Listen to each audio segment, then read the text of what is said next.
डाला गया 1916 के अंदर उनको माल्टा की जेल में डाला गया। जब मैं पढ़ता था कॉलेज में तो मैंने एक मजमून लिखा था माल्टा के कैदी। और माल्टा को यहाँ नहीं, हिंदुस्तान में नहीं है, वो यूरोप के अंदर समुद्र के किनारे है, जहाँ की ठंडी हवाएं खून को जमा देती है, जहाँ की तो समुद्री चीखें दिल को दहला देती है, वहां डाला गया था उस छोटी सी जमात को जिसमें हज़रत सैफुल इस्लाम रहमतुल्लाह अलैह, हज़रत सैफुद्दीन रहमतुल्लाह अलैह और उनके वो साथी थे। लेकिन आज मैं आपको मैं बता चुका हूँ कि कितनी कुर्बानियां हैं, कितने जज्बे थे उन लोगों के। हज़रत सैफुल इस्लाम रहमतुल्लाह अलैह ने लाहौर के अदालत में खुलेआम चैलेंज किया था कि लॉ लीडिंग इसलिए हिंदुस्तान आए कि वो हदीसों को जला दे, कुरान को खत्म कर दे, तो सबसे पहले मैं हूँ अपनी जान कुर्बान करने वाला। चलिए आज आगे बात करते हैं। ये बात है 15 अगस्त की है, आज 26 जनवरी है। आज के दिन हमारा संविधान लागू हुआ था, आज के दिन से ही हिंदुस्तान को बनाने की बात की गई थी। तो आप लोग जानते हैं कि संविधान बनाने वाले बाबा साहब अम्बेडकर थे, जिनको हम कहते हैं कि वो इंसाफ के देवता हैं, और महात्मा गांधी को कहते हैं अमन के देवता हैं। लेकिन किसी देश को आगे बढ़ाने के लिए, उसको चलाने के लिए, उसको विश्व गुरु बनाने के लिए शिक्षा की जरूरत होती है, तालीम की जरूरत होती है। तो पहले जो तालीमी वजीर थे, जो शिक्षा मंत्री थे, मौलाना आजाद थे, वो हिंदुस्तान में शिक्षा के देवता कहलाते हैं। जितनी कुर्बानियों से उन्होंने हिंदुस्तान में शिक्षा का मेयार कायम किया, शिक्षा के क्षेत्र में काम किया, तालीमी क्षेत्र में काम किया, कोई नहीं कर सकता। आज ये लोग कहते हैं कि तो हिंदुस्तान विश्व गुरु बनेगा। अरे विश्व गुरु बनने की बुनियाद तो मौलाना आजम डाल चुके थे IIT बना के। IIT से जो बच्चे फारिग होते हैं, जो बच्चे IIT से फारिग होते हैं, उनको दुनिया की बड़ी से बड़ी कंपनी, हिंदुस्तान की नहीं दुनिया की बड़ी से बड़ी कंपनी उठा के ले जाती है, और सबसे मोटा पैकेज मिलता है। किसने बनाई थी IIT? मौलाना आजाद ने बनाई थी।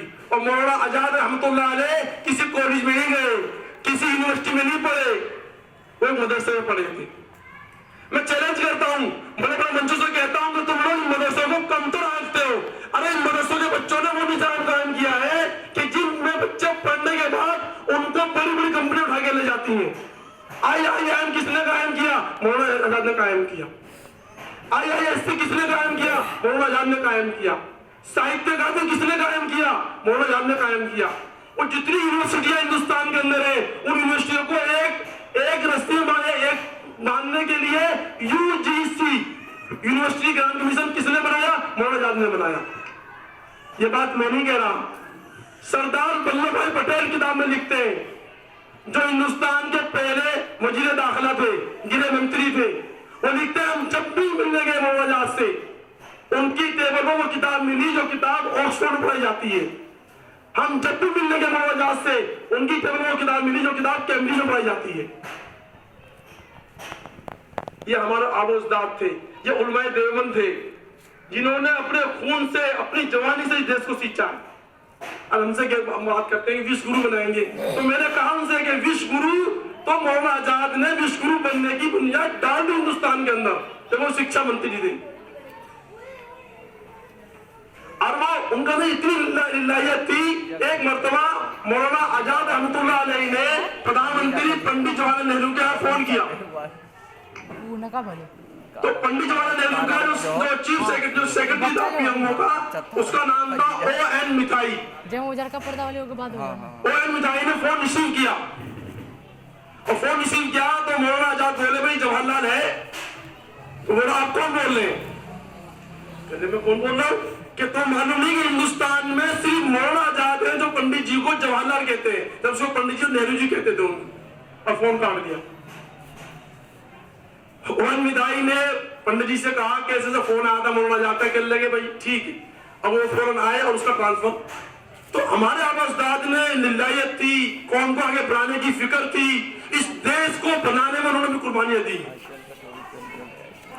आज जो हिंदुस्तान के अंदर जितना भी आप इसी वजह से कि उनकी कुर्बानियों की वजह से भारत सरकार ने उनका जन्मदिन 11 नवंबर 1888 है, 11 नवंबर को उनके जन्मदिन को जो है पूरे हिंदुस्तान के अंदर, पूरे भारत के अंदर यौम तालीम घोषित किया है कि शिक्षा दिवस, एजुकेशन डे। उनको भारत रत्न की उपाधि दी गई है। इसलिए हम अपने बच्चों को बताएं कि इस देश को बनाने के लिए हमारे लोगों ने कितनी कुर्बानियां दी। ये मौलाना आपकी उन्होंने ये बिल पास किया था, उन्होंने ये कानून बनाया था कि हिंदुस्तान के अंदर जिस बच्चे की वो 14 साल तक है वो फ्री पढ़ेगा, और उसको पढ़ना जरूरी है। ये कानून बनाया था मौलाना आजाद ने,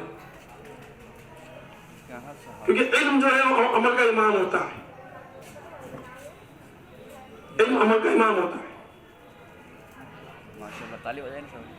मैं तो ये कहूँगा और भी है, और मैं बहुत बहुत शुक्रिया अदा करता हूँ मौलाना अखलाक साहब का कि उन्होंने ये कुरान बुलाया और मुझे बोलने का मौका दिया।